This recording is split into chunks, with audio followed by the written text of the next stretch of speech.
สิงอันเป็นผู้ใหญ่ทางไหนอันซื้อดินให้นะสิโอ้โหเลยบ่ฮู้เลยอ๋อแล้วท่านได้เป็นสะพานบุญให้เจ้านะโอ้จำชื่อบ่ได้จำชื่อบ่ได้ชื่อเพิ่นบ่ได้เป็นผู้หญิงหรือผู้ชายบาดชื่อบ่มียิ่งผู้หญิงบ่ผู้มัดผมมันแป้คือหลังนั่นบ่ผู้ชายนะฮะ เจ้าเห็นผมเพิ่นยาวบ่ บ่แสนบ่แม่นบ่อืม เพิ่นขี่รถคันสีขาวบ่โอ้ แล้วอันมานี่เนี่ยเพิ่นมาแล้วบ่มาไหน ยังเนาะ อ๋อซื้อดินเรียบร้อยแล้วเพิ่นสิปลูกเฮือนปลูกชานให้เลยบ่หรือว่าในไดบาทไหน พาเบิ่งไปเรื่อยๆนะ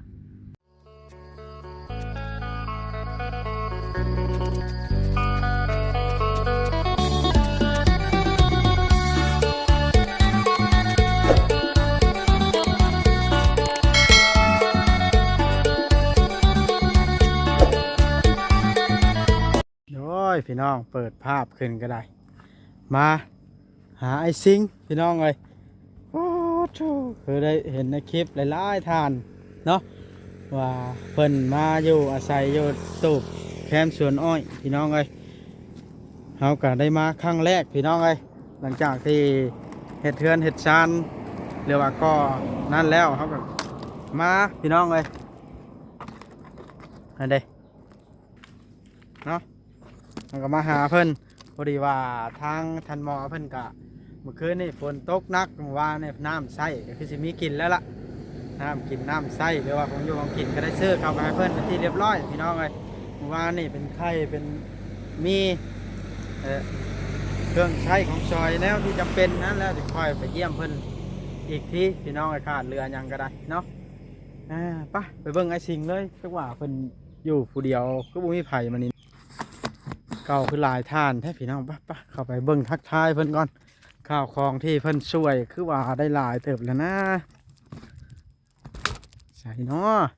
คือเงียบใส่ม้อยอยู่บ่นี่เอาสบายดีโธ่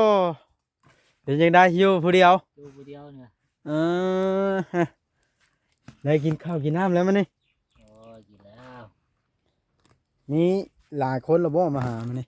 โอ้ยังบ่เห็นเลย ยังบ่มีไผเนี่ย อ๋อแสดงว่าค่อยเป็นผู้แรกบ่นี่แม่นว่าไปน้องค่อยก็คือมาตอนเช้าน่ะผู้หนึงมันจำชื่อไว้นี่จำชื่อบ่ได้ปะถ้าจำชื่อบ่ได้นี่มันบ่มีผู้มาหาหรือบ่เด้นี่บ่าวโอริมาเมื่อเช้านี่ผู้หนึงแล้วค่อยแล้วบ่าวบอส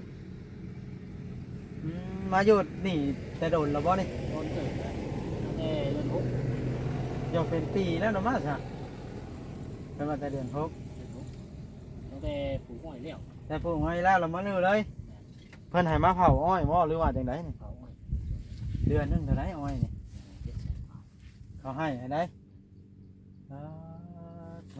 โหดแต่รีบเอานี่เนาะคันคายแท้นี่แต่ละมื้อน่ะกันเว้นกันนอนอยู่นี่คืนอยู่นี่ มันงัวเข้าเราไปไล่อ๋อไปได้คือได้ข่าวว่าได้ดินใหม่ได้หรือว่ายังพังมึงก่อนยังบ่ได้ร้อยเนาะอ๋อแบบว่าได้ดินใหม่แล้วเพิ่นสิปลูกเรือนปลูกชานให้บ่หรือว่าในใดนี่ เราก็ปลูกเรื่อง อ๋อสิปลูกเรือนให้เลยโทษเด้อไอ้ชิงอันจักปีแล้วเจ้านี่27 27 ปีโอ้น้องคอย2 ปี3 ปีเนาะเฮ้ยคอยสิเอิ้นบ่าวสิงเด้อซะนะ ไปได้ก็แล้วก็ได้ผมนี่บ่มักตัดบ่หรือว่าไดมันบ่มีเงินเนี่ย บ่มีเงินตัดแม่นบ่เพิ่นให้ตัดอยู่นะทำเงินน่ะข่อยว่าตั้งมักซื่อๆน่ะมา มีเงินว่าจะไปตัดเนาะได้ยินหลายคนว่าได้ดินได้เฮือนแล้วสิตัดผมบ่อนามัยตัวเองเนาะผู้สาวได้บ่ได้มักบ่โอ้สาวนี่ยังบ่ทันปานใด เคยเอาเมียเถื่อแล้วจ้ะ ยังเลย ยังเลย ยัง อืมช่างเป็นให้บ่าเนี่ยบ่ย่านบ่นอนแบบนี้ผู้เดียว บ่ย่านเลย เรื่องบ่ ลืมเลย อืมโหดอันนี้ไผมาเห็นทำอิฐทำอ้อเนี่ยไผเป็นผู้มาถ่ายแล้วเนี่ย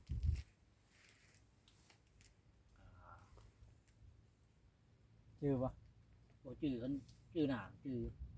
ผู้ทำอิฐน่ะได้ แม่น อ๋อ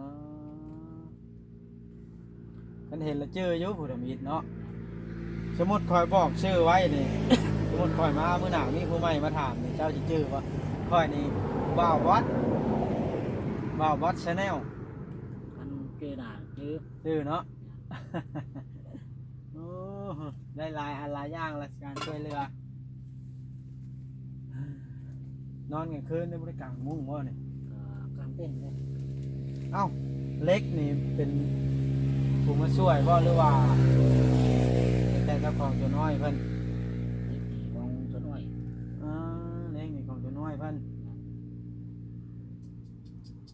ก็ถือว่าหลายอันอยู่ได้นี่เนาะมีครบแล้วอาหารการกินมีมามีแล้วโอ้ทำสิกินอยู่คนเดียวนึงหาแต่เมียแล้วบัดนี้คิดอยู่บ่เรื่องหาลูกหาเมีย พวกมันยังบ่ขึ้น บ่ขึ้นเลยเออ แล้วอาบน้ำนี่อาบอยู่ไสนี่ เพื่อน้ำน้องพุ่นน่ะ อืมไปอาบน้ำหนอง แม่น วานนี่ข้อยเห็นอยู่หลายคนมาบอกในคลิปบอกว่าไปซื้อดินอยู่ไสละดินไกลบ่ ๆไปถึงลุงปากน่ะ โอ้คืนไปทางนั้นเขาพ้น แม่น ไปทางดำนะวะ แม่น อ๋อแล้วจักแมทบาดนี้เจ้าฮู้นำเพิ่นบ่ ก็ยังบ่ทุกเลย ยังบ่ฮู้ แม่น โอ้ช่างว่าแทบบาด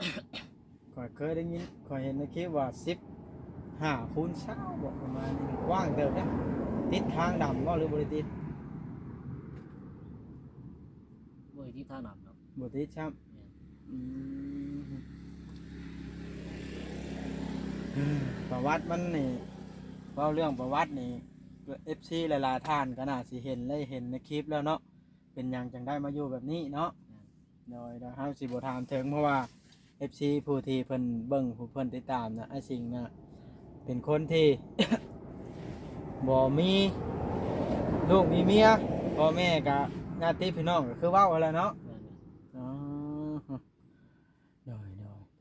ปลูกเฮือนปลูกชานแล้วนี่สิอยู่กับไผบ้านนี่สมมุติปลูกเฮือนนี่ผู้เดียวบ่ ผู้เดียวนี่ล่ะ อยู่ผู้เดียวเลย แม่น อ๋อดีคะแนนเฮาเว้าง่ายๆคะแนนเฮาบ่ยุ่งเกี่ยวกับสิ่งที่อันแบบมันชั่วร้ายแบบหลักเล่มของผู้อื่นแบบนี้นะ แม่น แล้วแม่นเฮาอยู่ได้อยู่ไสก็ได้ แม่น เนาะเว้าขออนุญาตถามแบบตรงๆไอ้สิเจ้าเป็นเหล่ายามานี่ใกล้อยู่ปะ โอ้โหไก่ โบใกล้เนาะว่าเอาเนาะอ๋อดีแล้วไอ้สิ่งกันยุ่งกับตัวนี้นี่ตามมาก็คือหลักเล็กขโมยน้อยได้มาเนี่ยเพราะว่ามันขาดกินเด้ แม่น เนาะ แม่น อ่าโหดหลายวันนี้สิไปทางไหนใช่ไหมเนี่ย โอ้บ่ได้ไปทางไหนเด้อ อยู่นี่เลย อยู่นี่ เผาสวนอ้อยเพิ่นเนาะ แม่น อ๋อเป็นงัวมาก็ได้เขาไล่เนาะ แม่น เจ้าของสวนอ้อยนี่อยู่ไสนี่เพิ่นอยู่บ้านไหน คนสวรรค์ เพิ่นอยู่ในตัวเมืองเลย แม่น โอ้ เป็นผ้าบาดผ้าอย่างนี้ไผซื้อให้ อืมเพิ่นมาก่อนเด้อ บ่แสนบ่ แม่น เพิ่งเว้านี่เจ้านี่หลายๆท่านว่านั่นน่ะชื่อบ่ได้นี่เนาะ แม่นแม่น แต่ผู้ที่เจ้าชื่อได้น่ะจักคนบัดนี้เว้าให้ข้อยฟังหน่อยก่อน โอ้มันก็บ่ชื่อเลยเนาะ ฮะ บ่ชื่อดีเลย บ่ชื่อจักคนเลยนะ แม่น บ่ว่าดอก มันเห็นหน้านะชื่อ เป็นเห็นหน้าแล้วชื่อ แม่น กันให้เว้าชื่อนี่ผู้นั้นมาแน่ผู้นี้แน่นี่บ่ชื่อ บ่ชื่อ เจ้าคนกำเนิดนี่อยู่ไสเกิดอยู่ไสนี่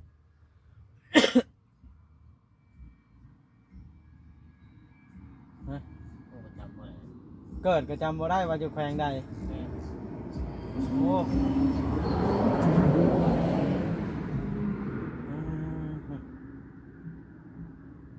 หักหลายเนาะฝนตกฟ้าลงยามผลกินนี่ก็แมันอยู่ในนี่ปะปีบางยาเนี่ย ไปเท่าคนนี้ มีตูบปะอยู่ปะ แม่น อ๋อโดยพื้นหลัวเด้ทานเทินบ่ทันได้มี ยังบ่มีหยังเลย บ่มีทานเนาะนี่แหละการอยู่ใช้ชีวิตแบบผู้เดียว แต่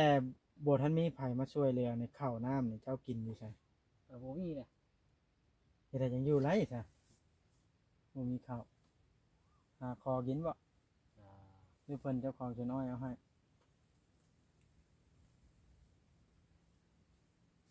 เปิดมาแต่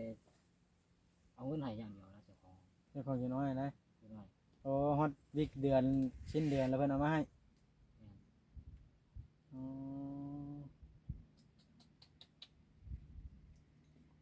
คักหลายเนาะ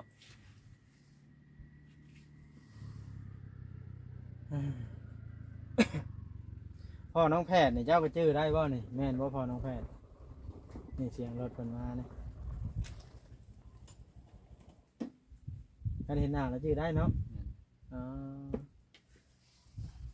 คักหลายเจ้าก็ได้ว้าโตดีแล้วไอ้สิ่งได้รับการช่วยเหลือเรือนชานเพิ่นก็ยังพิจารณาบ่หรือว่าตั้งเพิ่นสิปลูกให้เลย เอามือก่อน แต่ดินเรื่องดินดอนเมื่อวานนี่ว่าคนลังหยาบๆไปซื้อนะยังบ่ได้จ่ายเงินบ่ ยัง ยังเนาะแต่ว่าเจ้าของที่ดินเพิ่นนี่ตกลงเรียบร้อยแล้วบ่ ก็ยังบ่ฮู้ เฮ็ดได้สิได้บาดนี่คันว่าบ่ฮู้ ยังบ่ฮู้เอามือก่อน ขอบอสเปิดออกมาแล้วครับกำลังนั่งคุยนั่งร่วมกับไอ้สิงพี่น้องเนาะ อ้าวพ่อน้องแพทย์มาแล้ว เอ้า สบายดีพ่อน้องแพทย์ สบายดีโอ้จะได้ มาทักทายน้องเพิ่น ไอ้สิงเนาะ โดยว่าสิงเพิ่น สิง อย่างไดพ่อน้องแพทย์มาได้ใช้อันนี้ ไปมาหาไอ้สิงนี่แหละ หาแล้ว แม่กำลังมา หากันมาฮอดบ่เดี๋ยวนี้ แม่ บ่ไปมาได้ใช้อันน่ะ มาแต่ ลงสวรรค์เด้ แม่ โอ้ยเบื่อพ่อแพทย์เด้ เอ้ย บ่บอสมอดเดืองบ่ โยเบิ่งนาทีมันแหล้ว โอ้11 นาทีแล้วพี่น้อง แสดงว่าบ่ทันถึงบ่ได้เนาะ แม่น อ๋อ เอาคุยกันไปว่าใจ โอ้ยถามเพิดเพลินหลายอันหลายอย่างเอาพบพ่อเพิ่นใหม่ โอ้ยเอาถาม เรื่องชานนอนกับบ่ได้ผันต่างผันลาบ่ บ่ได้ฟันหยังเลย นอนนี่น่ะเนาะอืมคักหลายเนาะพ่อน้องแพทย์ แม่นบ่บอสก็ยังมาไก่แท้ ไกลเพิ่นบ่บ่ได้ยินเสียง บ่ เพิ่น ได้ ว่า ยินเสียงเพิ่นได้ เป็นเตียงนี่เฮ็ดเองบ่นี่หรือว่าใดนี่ ก็บ่ซื้อมาเลย ซื้อมา งาน อืมนี่ล่ะพี่น้องในชีวิตไอ้ชิงเนาะ แม่นชีวิตไอ้สิง คือว่าบ่ธรรมดา แม่น โอ้ย ชีวิตไอ้สิงพี่น้องเอ้ย มื้อนี้นะก็ยังบ่หลายคนมาหาเราอะ จักคนเราอะนะ หากันละผู้เดียว เออผู้เดียว แหม่ วัดเป็นไอพอน้องแพรได้ค่อยก็ได้ แม่นช่วงนี้มันตากแดดดูเนาะ แม่น อ่ะถามเพิ่นได้ไปถามไปเข้าใจกัน กำลังอันนั้นไอ้ชิงค่อยขออนุญาตถามส่วนตัวเจ้าจักหน่อยนะแม้ว่า ผมเจ้านี่บ่ได้ตัดจักปีแล้ว หากระจงไว้นี่ไหน หากระจงนี่หางยาวเนาะบัดผมค่อยบัดคือว่า นานยาวบ่ หัวยาว ถือว่าเจ้านี่คนสะอาดได้นี่เนาะ แม่น เบิ่งนี่หน้าตาผิวพรรณบ่ได้ดำได้ว่าอยู่ป่าอยู่ดอนก็ได้คันเป็นพ่อแพทย์เนี่ยโอ้ยเบิ่งบ่เป็นแล้ว เบิ่งบ่เป็นพ่อแพทย์ หล่อได้นี่เนาะแม้ว่า ถอดหม่วงนี่ได้บ่บ่ถอดบ่ บ่ถอดเลย บ่เคยถอดเนาะ อืม ถ้าจะถอดอย่างนอนอย่างเดียว ก่อนนอนก็ถอดบ่อาบน้ำนี่ถอด เหมือนคนอันอินเดียมาเกิดนะมาอันนี้เนาะมาหัวนี่ไข่ก็มีสมพักพร้อมเนาะผ้าห่มผ้าห้อง มีครบ แม่นครบไอ้ชิงฮู้ว่าผู้ใหญ่ทั้งหลายอันซื้อดินนะเจ้า ผมยังบ่รู้เลย บ่รู้เลยบ่รู้หยังของเรานี่เนาะ แม่แต่สิว่าเป็นคนแปลว่าเว้าน้อยเนาะ แม่นคนมักเว้าน้อย เว้าน้อยเราบ่รู้เร แล้วบ้านเกิดได้บ้านหยังบ้านเกิดน่ะชื่อบ่ บ่ค่อยจื้อปานใด บ่ว่าดอกเนาะ ไปเริ่มอุกแล้วกันเว้าในนั้นน่ะเนาะ อ่าบ่บอดอึ้งเหมาะบ่บอด อึ้งแหล้ว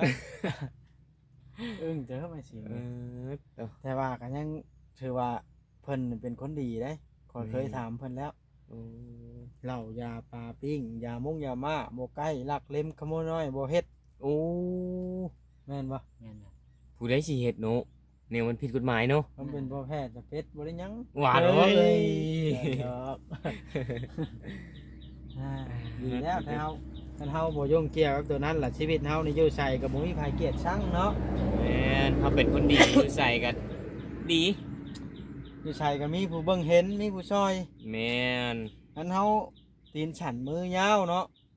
ผู้ใดสิอยากซอย ผู้ใดสิอยากเบิ่งอยากแย่ง เดี๋ยวเห็นชื่อเขาก็อยากจับเขาคุกแล้วเนาะ แม่น มันแบบนะอันนี้มาอยู่แบบอ่าพ่อแม่เด้ไปใช้พ่อแม่ มีไว้เลย อยู่ไทยอืม แม่แท้ๆบ่อยู่ไทยจริง ก็แม่จะแท้อยู่ โอ้อันที่บ้านอยู่บ้านนี่แม่หน้าบ่ แม่น่า เอา แสดงว่าแม่นี่แม่แท้ๆนี่ยังอยู่เนาะ ยัง โอ้เพิ่นสร้างครอบครัวได้บ่ไอ้สิ ฮะ โอ้มันเอาแล้วเอาใหม่แล้ว เอาใหม่แล้ว แม่น โอ้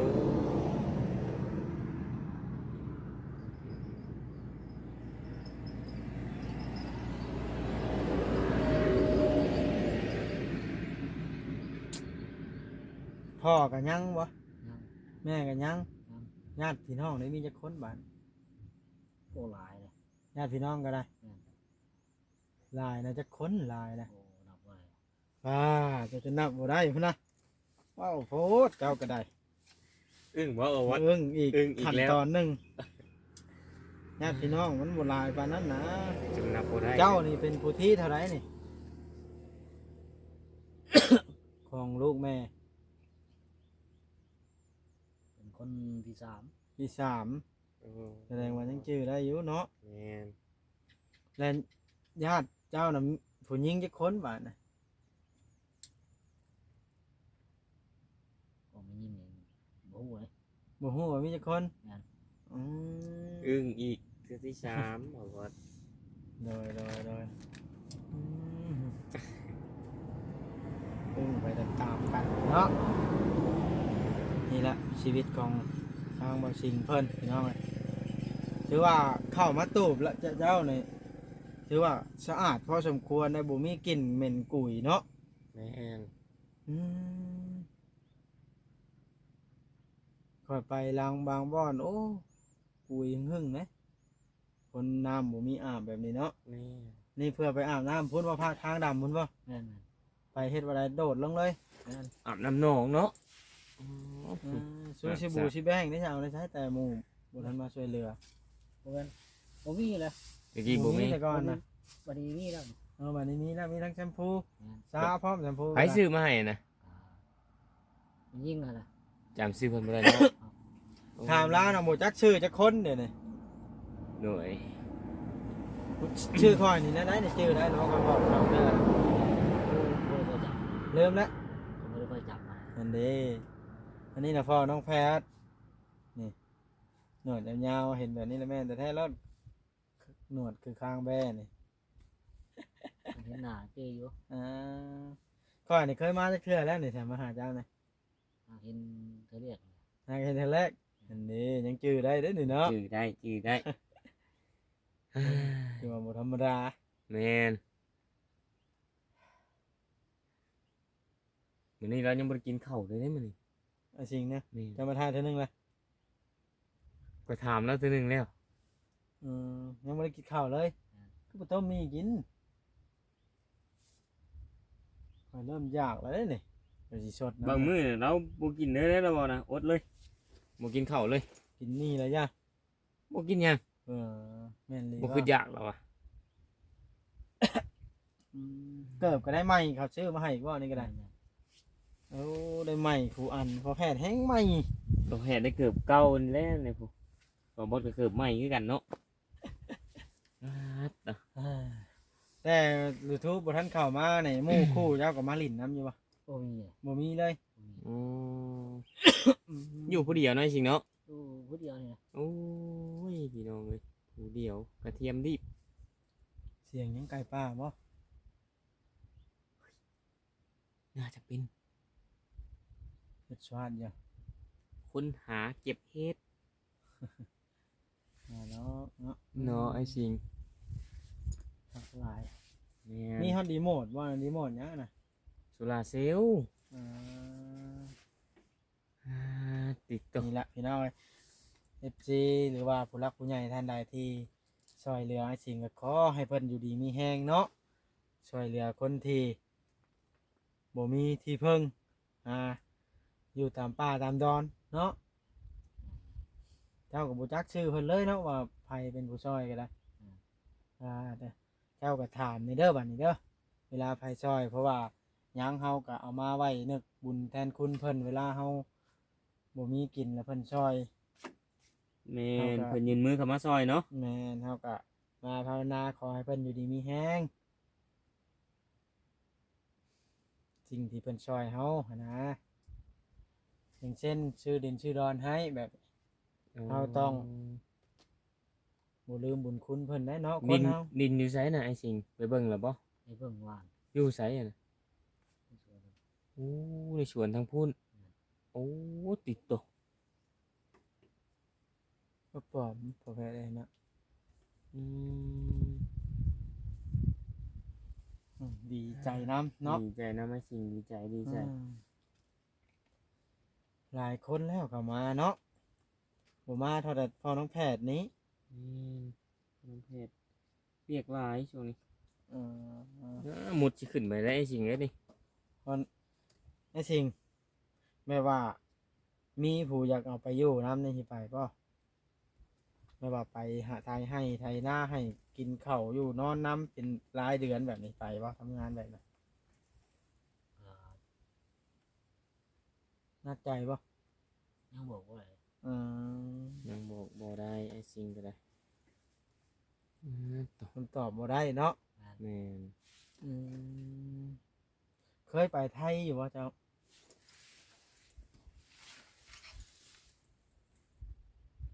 ฮะแต่เกิดมานี่ นี่ก็บอกว่าอะไร บอกบ่ได้คือกัน นั่น อึ้งไปเลยบ่บอส เออเนาะพี่น้องเลย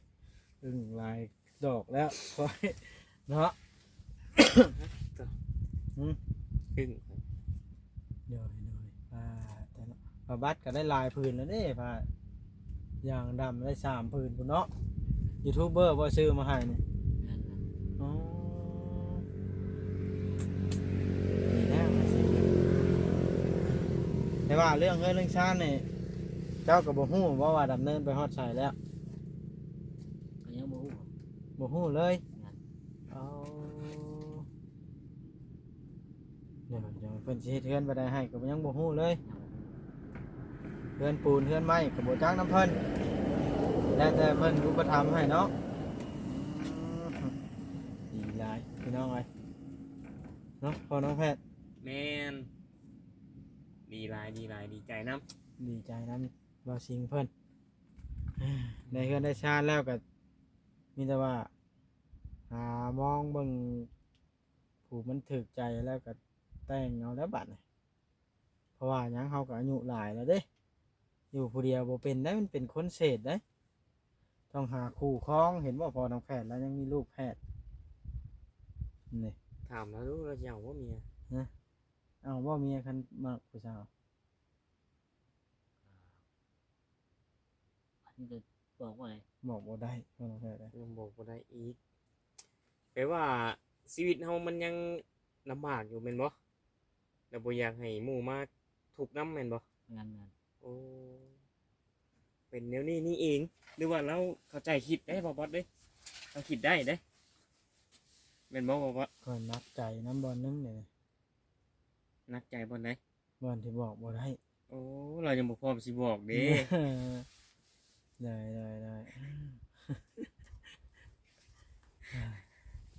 โอ้ยเพิ่นก็งามอีหลีเนาะ แม่น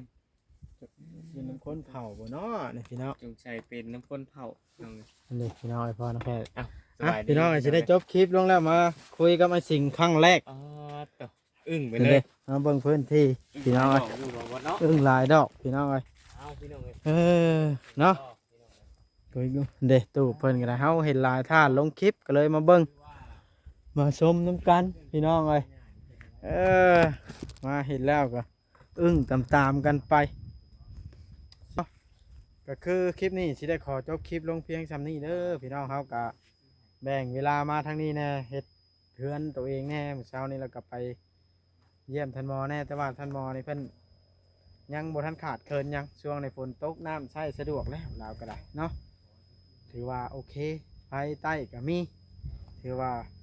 ภารกิจก็ยังสิไปเบิ่งหลายอันหลายอย่างอยู่ดอกพี่น้องทางแม่ใหญ่ใจะดีเพิ่นมอบหมายให้ก็ได้เนาะแต่ว่าเฮาก็